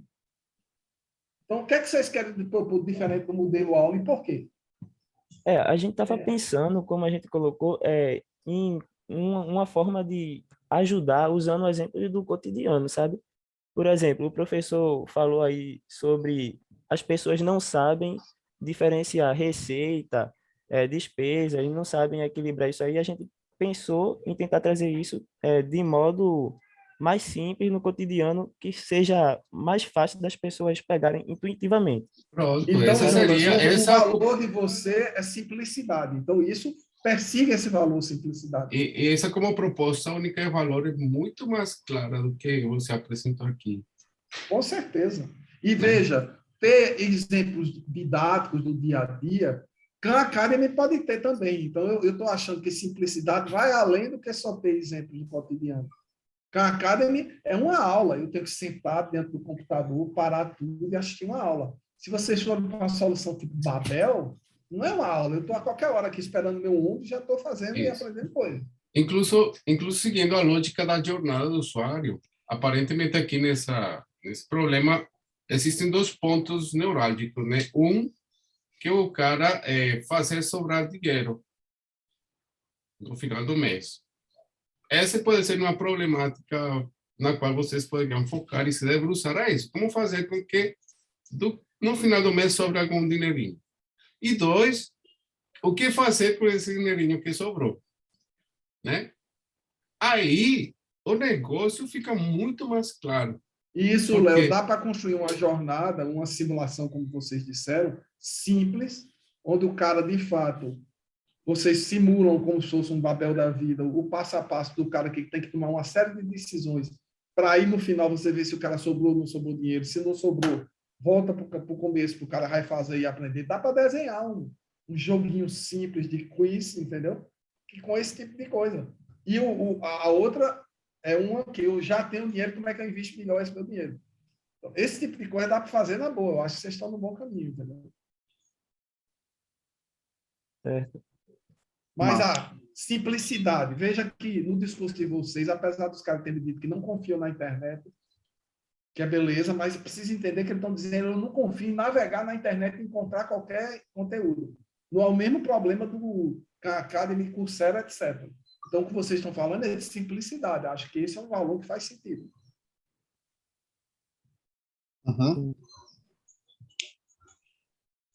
Beleza? Gente, a gente acabou, né? Me digam quantos de vocês, se inscreva aí, quantos de vocês estão presentes? Só para ter uma... Eu, Everton, Jonas, 2. Vou anotar aqui. Everton, Jonas, 2, Arthur, 3, Bruno, 4, Ramon, 5, Alexandra, 6, Luiz Cláudio, 7, e tem Alexandra de novo. 7, é isso. Beleza.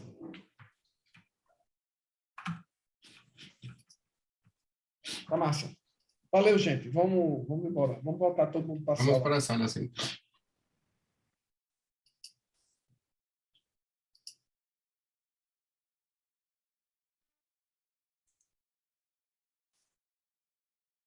Pessoal da sala de Alana e companhia já está aí? Sim, voltamos. Chegamos. Beleza. Pronto, terminamos aqui. Desculpa. Foi quase igual, foi um minuto. Tá ótimo. Pronto. E agora, Léo, qual é? Temos duas questões, né? Antes, foi colocado aqui no chat que segunda-feira, o feriado que ia ser na sexta-feira dessa semana, ficou para segunda-feira da próxima semana, que é o dia do professor, se não me engano, né? O nosso dia do professor. Ou seja, não tem... Não, do funcionário público foi para segunda. Isso. A mim... Eu ia perguntar como é que estava o cronograma da gente, porque já estava previsto isso quando foi lançado o cronograma. Mas eu sugiro professores, é porque é na segunda, dia 1º, né? Porque dia 2 é finados. Eles querem juntar os dois feriados. Mas é o seguinte, o que é que eu sugiro? Não vai ter aula, então, claramente, certo? Mas aí eu sugiro que, sem falta, vocês entrem em acordo com seus mentores para fazer uma reunião essa semana, entendeu? Tipo quinta ou sexta, por aí, que dá tempo de vocês avançarem um pouco e vocês conversam. Ou até na segunda, se for o caso, entendeu? Se vocês preferirem, sei lá. Mas se vai ter gente que vai viajar em feriado não quer trabalhar, tudo bem. Mas era importante, é muito importante que ou essa semana ou na semana que vem vocês se encontrem com os mentores, entendeu? Para adiantando as coisas. Ou seja, o que eu estou dizendo é, vocês vão trabalhar na próxima quest. Normalmente, só não vai ter aula segunda. Vocês apresentam o resultado da quest para os mentores. Para deixar um português bem claro aqui. E para hoje, nós tínhamos a apresentação da Quest 6 e aquela fala de Fernando sobre liderança de equipes. Só que o Fernando teve que sair. Então, a gente vai Isso. deixar a fala de Fernando para um outro dia. Vamos fazer a Quest 6? Vamos. Quer que eu apresente? Pode ser. E na semana que vem, a gente vai estudar os modelos de negócio, né? De ARM, né? Aquisição, retenção, monetização.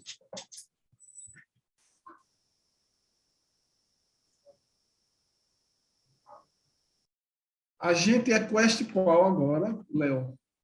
6. Quest 5, 6, é?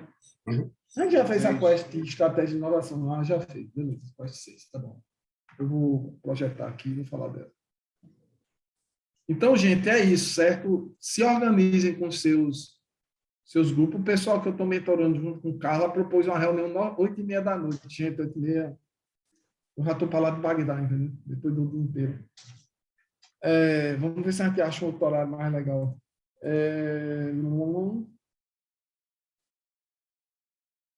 Share screen.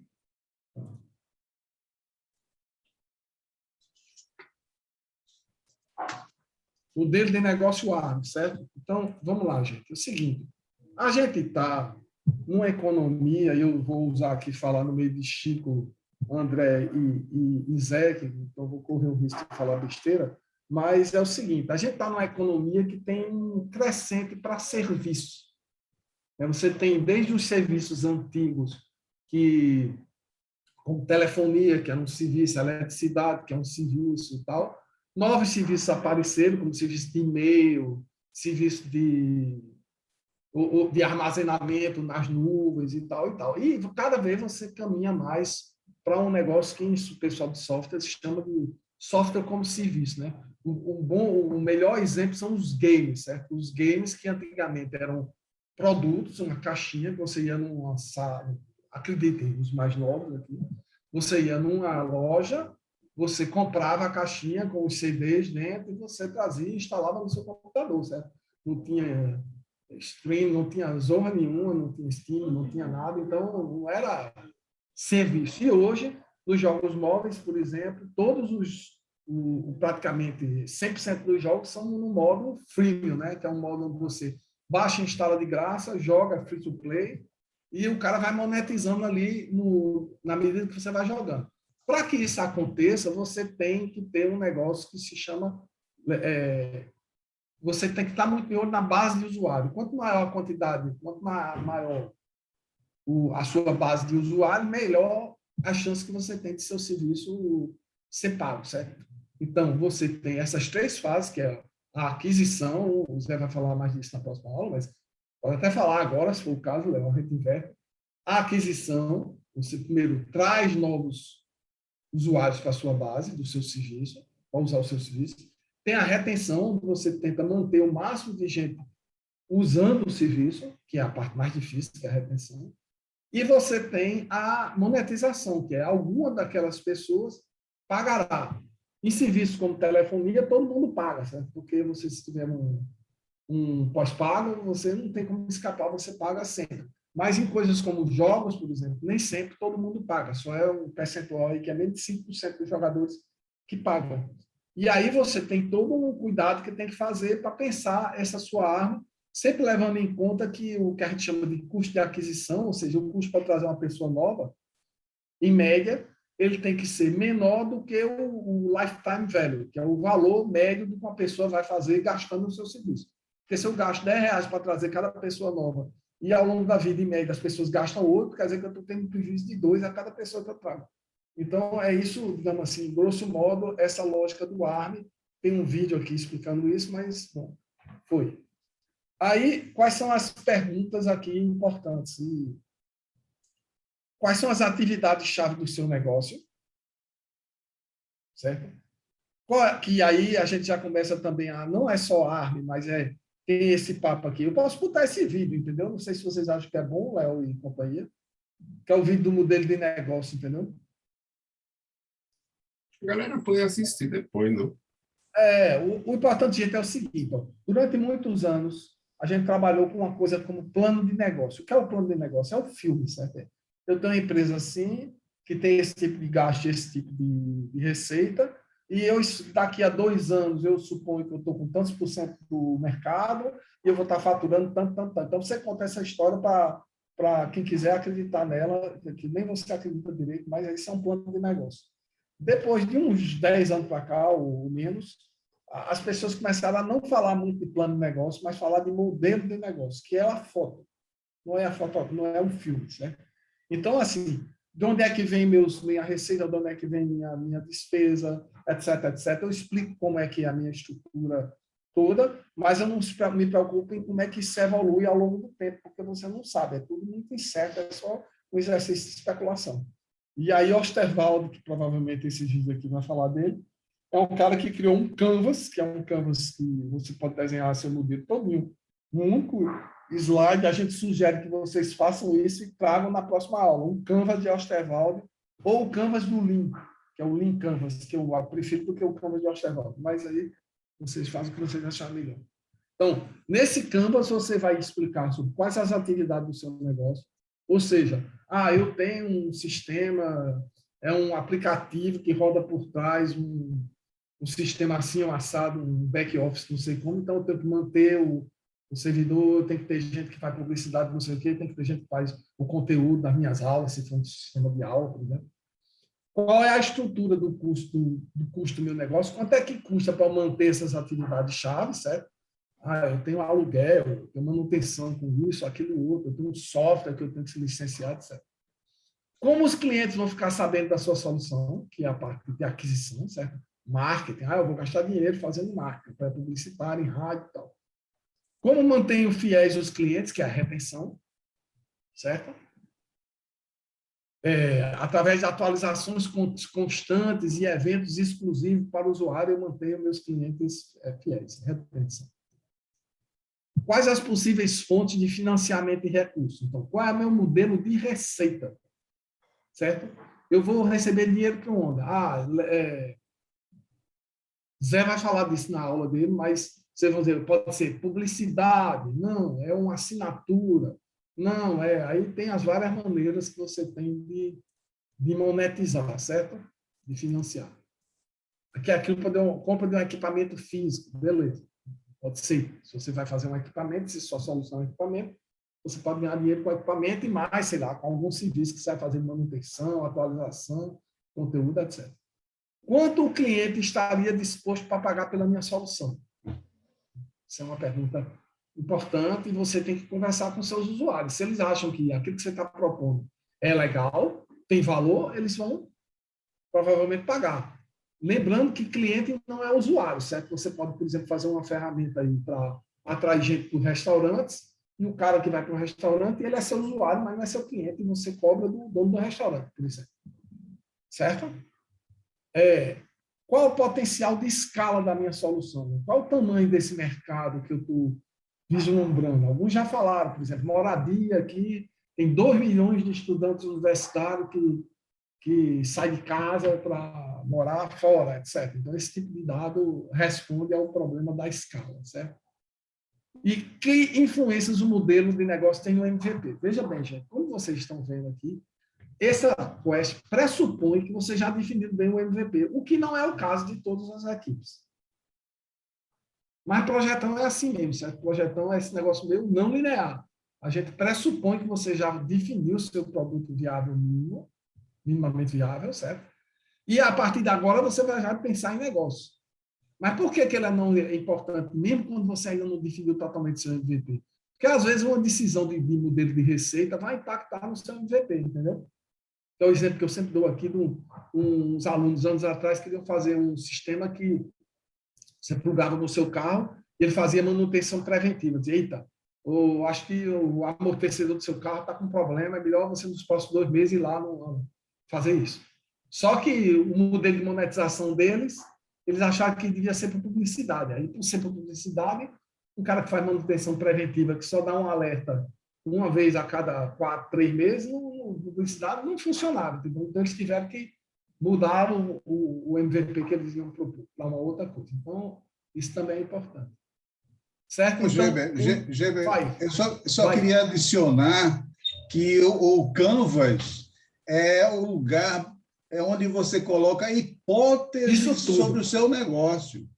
Você vai colocar essas hipóteses e vai testar na prática com os primeiros usuários, ou seja, você vai colocando e modificando essas hipóteses até encontrar um modelo que seja repetível e escalável. Exatamente. Ô Zé, tu acha que, já que Fernando não está aqui para apresentar, tu quer apresentar o ARM ou quer deixar para a próxima? Rapaz, pode ser, mas nesse momento eu estou mais preocupado em que eles entendam o Canvas. O Canvas. Tem um vídeo aqui, tá, gente? Que é o vídeo Está no YouTube aqui. Eu não sei se dá para ouvir, né? Talvez não dê para ouvir o som, né? Não vai dar. Eu tenho que mudar de... Tem que transmitir a guia. Eu tenho que isso é no Meet, aqui no Zoom eu nem sei como é. De browser. Gente, tem aqui todo esse negócio que eu posso mostrar, pelo menos aqui. Aí eu explico. Eu posso... Sem tocar. Geber, quer tocar, Léo? É o seguinte, para quem está chegando aqui ao Lean Canvas, basicamente, o que nós temos aqui, a nossa metodologia estruturada em diversas caixinhas, né? Nós temos, por exemplo, aqui o problema, todo mundo já identificou um problema. No quadro laranja, nós temos uma solução, né? E nós temos... Antes disso, né, Léo? Antes disso, tem as alternativas existentes, que é a análise concorrente que vocês fizeram. Então, que é onde está aqui as soluções, né? No laranja, o que está sendo feito no mercado. Como que está sendo resolvido esse problema?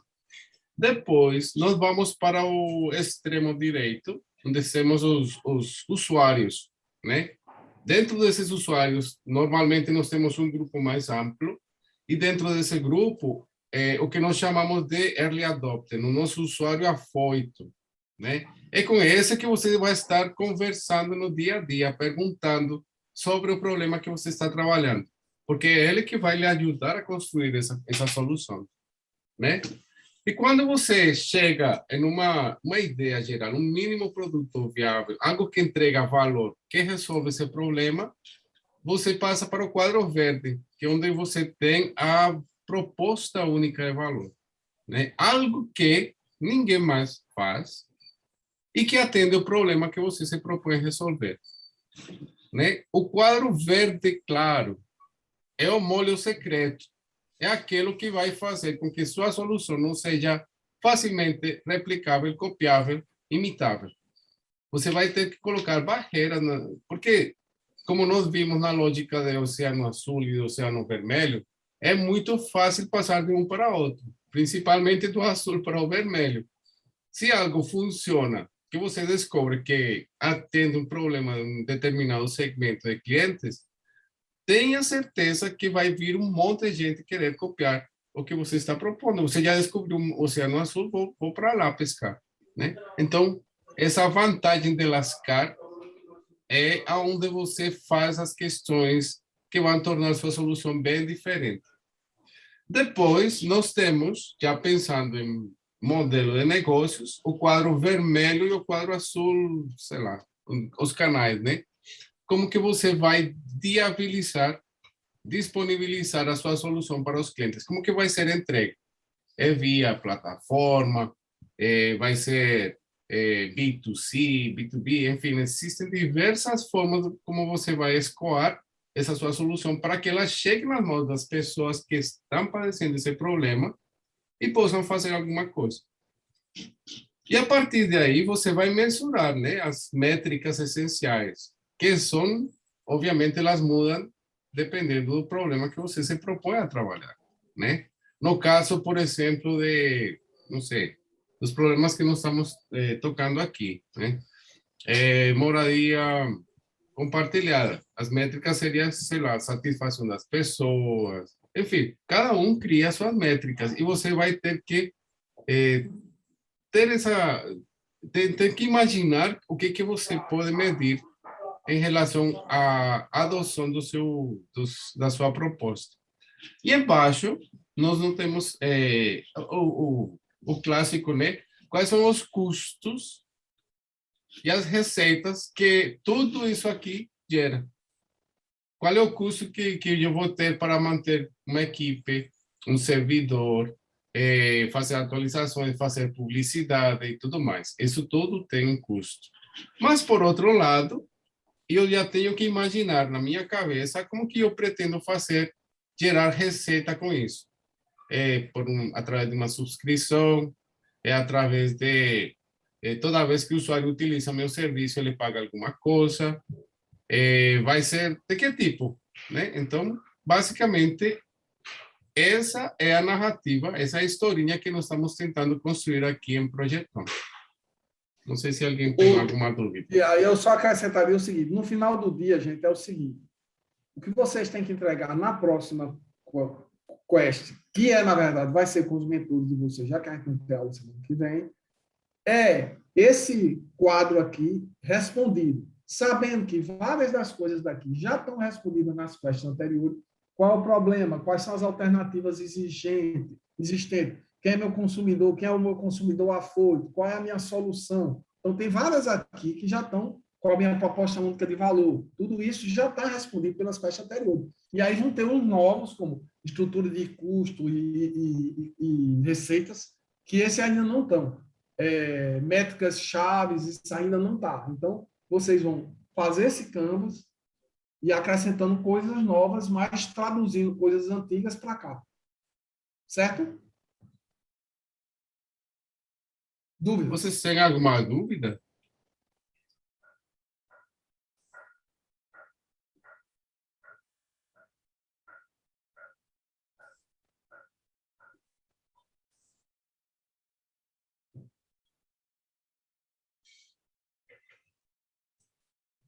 Bom, se não tem, tá beleza. Ótimo. Certo? Então é isso.